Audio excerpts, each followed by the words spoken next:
चलिए इस वक्त की बड़ी खबर आपको बताते हैं जो समस्तीपुर से आ रही है, जहां अज्ञात अपराधियों ने एक युवक की गोली मारकर हत्या कर दी। घटना मुफस्सिल थाना इलाके के बिशनपुर चौक की है, जहां विकास कुमार उर्फ डुगडुगी की गोली मारकर हत्या कर दी गई। मौके पर पहुंची पुलिस ने घटनास्थल से कई खोखे बरामद किए। मृतक के परिजनों ने बताया कि विकास पटाखे लाने घर से बाहर गया था, जहां अपराधियों ने उसकी हत्या कर दी। मृतक के पिता के बयान पर पुलिस ने मामला दर्ज तो कर लिया है और आगे की कार्रवाई भी शुरू कर दी गई है।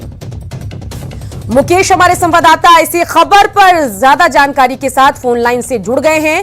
मुकेश, अहम खबर हम दर्शकों को यहां दिखा रहे हैं, बताइए अपडेट क्या कुछ है। जी सुकन्या, पोस्टमार्टम के बाद परिजनों को सौंप दिया गया था।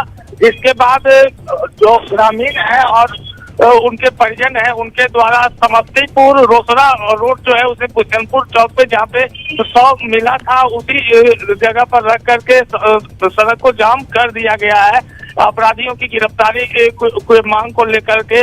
और यहाँ पे बड़ी संख्या में पुलिस बल पहुंची हुई है और लोगों को समझाने में जुटी हुई है प्रशासन, और सड़क जाम खुलवाने का प्रयास कर रही है। जी सुकन्या, चलिए नजर बना के रखिए। तमाम जानकारी के लिए आपका शुक्रिया।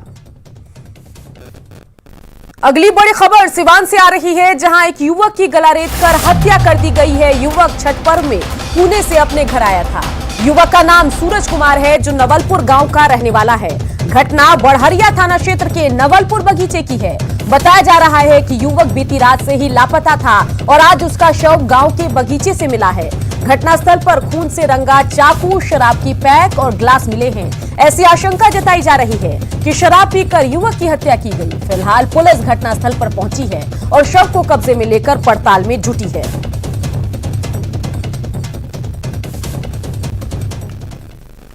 समस्तीपुर में छठ पूजा के दौरान बड़ा नाव हादसा हुआ है, जिसमें एक युवक की तालाब में डूबने से मौत हुई, जबकि ग्रामीणों ने 4 लोगों को डूबने से बचा लिया। बताया जा रहा है कि सभी युवक कोयनयला जेल तालाब में नाव से नहाने गए थे, जहां नाव पलटकर डूब गई। हादसे में युवक की मौत से इलाके में मातम पसरा हुआ है।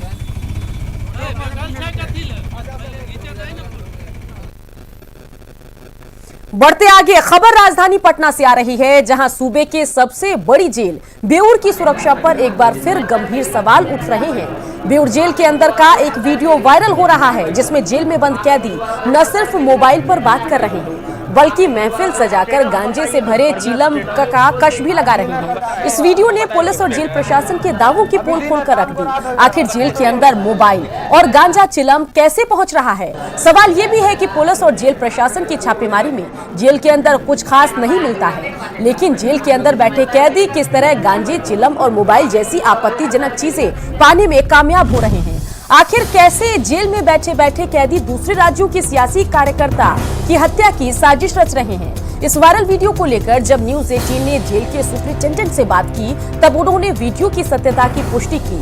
उनका दावा है कि ये वीडियो कुछ दिन पहले का है और वीडियो में जिन कैदियों की तस्वीर आई है, उनमें से कई कैदियों को दूसरी जेल में शिफ्ट कर दिया गया है और उसका बेल भी हो गया है। संजय हमारे संवाददाता इसी खबर पर ज्यादा जानकारी के साथ फोन लाइन से जुड़ गए हैं। संजय, बेउर जेल की तस्वीर हम अपने दर्शकों को दिखा रहे हैं, साथ ही गंभीर सवाल भी उठा रहे हैं। क्या कुछ अपडेट जानकारी है? बताइए, आखिर जेल में कैसे मोबाइल फोन, चिलम, गांजा पहुंच रहा है? देखिए, निश्चित तौर पर सुकन्या एक बहुत बड़ी बात है। बड़ी बात इसलिए है कि बराबर जेल में छापेमारी होती है जेल प्रशासन और जिला और पुलिस प्रशासन द्वारा, और इसके बावजूद न्यूज़ 18 पर जो ये तस्वीरें दिखाई जा रही है, जेल सुपरिटेंडेंट ने इसकी पुष्टि कर दी है। उनका कहना है कि ये वीडियो सही है और वेरीफाई के बाद इसे सच पाया गया है। फिलहाल इस बाबत उन्होंने कहा कि रिपोर्ट किया गया है अधिकारियों को, और इसमें से कुछ जो कैदी हैं वो दूसरे जेल में शिफ्ट हो गए हैं और 1-2 कैदियों को बेल मिल गया। लेकिन बड़ा सवाल यही उठ खड़ा होता है कि आखिर जेल के अंदर गांजा कैसे पहुंच जा रहा है, मोबाइल कैसे पहुंच जा रहा है, मोबाइल पे धमकी दी जाती है। इसी जेल से कई घटनाओं को अंजाम दिया गया है। तो एक बड़ा सवाल उठ खड़ा हुआ। जेल प्रशासन लाख दुआई दे, लेकिन सवाल उठना लाजमी है। जी सुकन्या। बिल्कुल बिल्कुल, तमाम जानकारी के लिए आपका शुक्रिया संजय। बेल पर रिहा होकर बाहर निकले अपराधी नौटंकी सिंह का बेल कैंसिल होगा। सारण डीएम ने कहा है कि नौटंकी सिंह के बेल कैंसिलेशन की कार्रवाई की जाएगी। नौटंकी सिंह ने छपरा के मांझी में मुबारकपुर घाट पर हवाई फायरिंग की। इस हवाई फायरिंग में 3 लोग घायल हो गए, जिनमें 2 की हालत गंभीर है और उनका इलाज पीएमसीएच में चल रहा है। वीडियो में आप साफ देख सकते हैं कि कैसे नौटंकी सिंह छठ के घाट पर बगैर किसी खौफ के फायरिंग कर रहा है। तो तस्वीरें दो आपको दिखा रहे हैं। पहली तस्वीर में देखिए किस तरीके से घाट पर हर फायरिंग चल रही है, हवाई फायरिंग चल रही है। और दूसरी तस्वीर में वो लोग हैं जो इस फायरिंग की वजह से जख्मी हुए और जिनका इलाज चल रहा है और वो जिंदगी और मौत की जंग लड़ रहे हैं।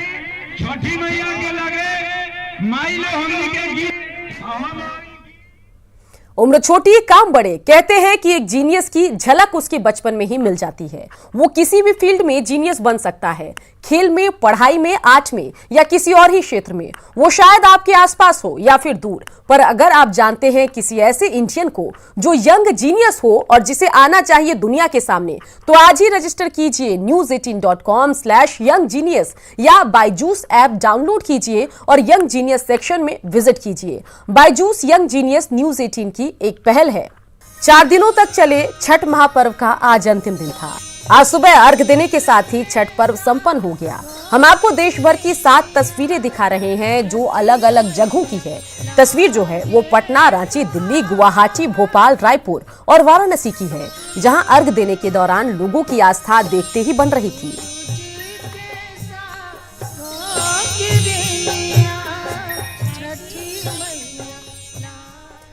कटिहार में भी छठ धूमधाम से मनाया गया। लोगों ने मोहल्लों में तालाब बनाकर भगवान सूर्य की आराधना की। तालाब किनारे सजावट भी की गई, जहां बच्चे, युवा, बुजुर्गों ने पूरी श्रद्धा के साथ उगते हुए सूर्य को अर्घ दिया।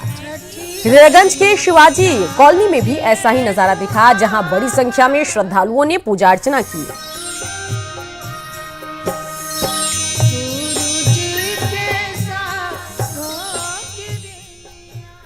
सीएम नीतीश कुमार के सरकारी आवास पटना के एकणे मार्ग पर भी छठ हुआ। सीएम नीतीश कुमार की बहन ने छठ किया।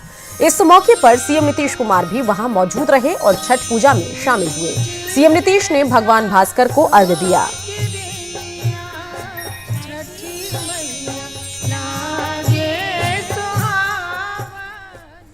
महापर्व छठ का व्रत रखा कई लोगों ने और बिहार की डिप्टी सीएम रेणु देवी ने भी छठ किया। बेतिया में अपने परिवार के सदस्यों के साथ रेणु देवी ने उदयमान सूर्य को अर्घ्य दिया।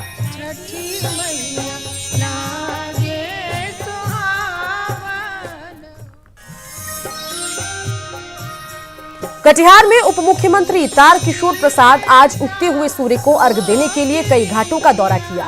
इस दौरान अस्थायी रूप से बनाए गए तेजा टोला घाट पर उप मुख्यमंत्री तारकिशोर प्रसाद ने भगवान भास्कर को अर्घ्य दिया और पूरे बिहार के लिए सुख समृद्धि की कामना की। आस्था का महान पर्व छठ के पावन अवसर पर हम कटिहार वासियों एवं बिहार के आवाम को अपनी हार्दिक शुभकामनाएं देते हैं और भगवान भास्कर की सुनहरी किरणें हम सबों को ऊर्जा प्रदान करें और हम कटिहार और बिहार की बेहतर तरक्की कर सकें, यह कामना करते हैं और बिहार वासियों को अपनी शुभकामनाएं दें। कोरोना को लेकर जारी गाइडलाइन और सुरक्षा को देखते हुए पटना के गर्दनीबाग में कई परिवारों ने घर पर ही छठ किया। घर की छत पर हौज बनाकर छठ व्रतियों ने भगवान भास्कर को अर्घ्य दिया और कोरोना से मुक्ति की कामना भी की।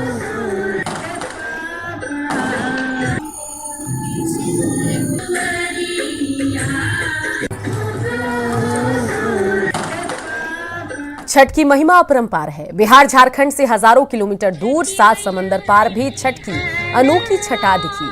अमेरिका के न्यू जर्सी में Bihar Jharkhand association of north America की तरफ से थॉमसन पार्क में छठ पूजा मनाया गया।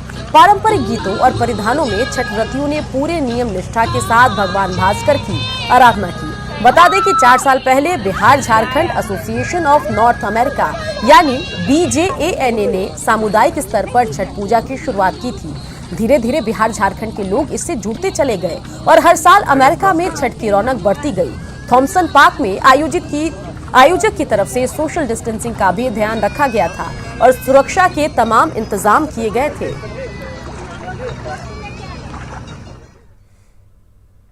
पीडीपीयू के 8वें दीक्षांत समारोह में रिलायंस इंडस्ट्रीज के सीएमडी मुकेश अंबानी भी वीडियो कॉन्फ्रेंसिंग के माध्यम से जुड़े थे। मुकेश अंबानी ने छात्रों को यह भरोसा दिया कि वो कोविड की वजह से अपने भविष्य के लिए चिंतित ना हो। भारत का भविष्य उज्जवल है और इतिहास इस बात का गवाह है कि जब कभी भी चुनौती आई है, भारत ने डटकर उसका मुकाबला किया है और उसे हर बार मात दी है। The COVID situation will likely accentuate your thoughts and feelings. Therefore, I would like to tell you with great emphasis today, venture out with supreme hope and confidence. The future is very bright for India, for you, and for all Indians. This is our ancient nation that has faced many adversities in the past and has emerged stronger each time. This is because resilience is in the very DNA of Indian people and Indian culture. In the post-COVID era, I clearly foresee explosive and exponential growth in the Indian economy. Within a couple of decades, India will be among the top 3 economies of the world. Growth will create unprecedented opportunities and possibilities for young and talented people like you. Indeed, most of these opportunities will be created by young entrepreneurs themselves. I see amongst you as creators of successful startups. The world is waiting for you. Step out and take the plunge. Fail if necessary, but in pursuit of your dreams. With passion, purpose, and persistent effort, your dreams will indeed come true. We at PDPU take pride in now calling you our alumni, our ambassadors. Make all of us at PDPU proud. Make your parents proud. PM Modi ने पीडीपीयू के दीक्षांत समारोह में छात्रों को सफलता का मंत्र दिया। पीएम मोदी ने कहा कि 2 ऐसी बातें हैं जिनका अनुसरण करके सफल हुआ जा सकता है। हमेशा सेंस ऑफ रिस्पॉन्सिबिलिटी के बजाय सेंस ऑफ बर्डन इसके बोझ के नीचे दबे हुए रहते हैं। यार क्या करूं, एग्जाम आ रही है, यार क्या करूं, जल्दी जाना, हर बार बर्डन। देखिए दोस्तों, सेंस ऑफ रिस्पॉन्सिबिलिटी का भाव व्यक्ति के जीवन में सेंस ऑफ अपॉर्चुनिटी को भी जन्म देता है। उसको रास्ते में कभी रुकावट नहीं, बल्कि अवसर ही अवसर दिखते हैं। सेंस ऑफ रिस्पॉन्सिबिलिटी व्यक्ति के पर्पस ऑफ लाइफ के साथ ट्यून्ड हो, उनके बीच में कॉन्ट्राडिक्शन नहीं होना चाहिए, उनके बीच में संघर्ष नहीं होना चाहिए। सेंस ऑफ रिस्पॉन्सिबिलिटी और पर्पस ऑफ लाइफ 2 ऐसी पटरियां हैं जिन पर आपके संकल्पों की गाड़ी बहुत तेजी से दौड़ सकती है। हेल्दी रहने के लिए सबसे जरूरी है दूध, तो पीजिए हर रोज अमूल का 1 गिलास दूध। स्वस्थ रहिए, मजबूत रहिए और बने रहिए न्यूज़ 18 बिहार झारखंड के साथ।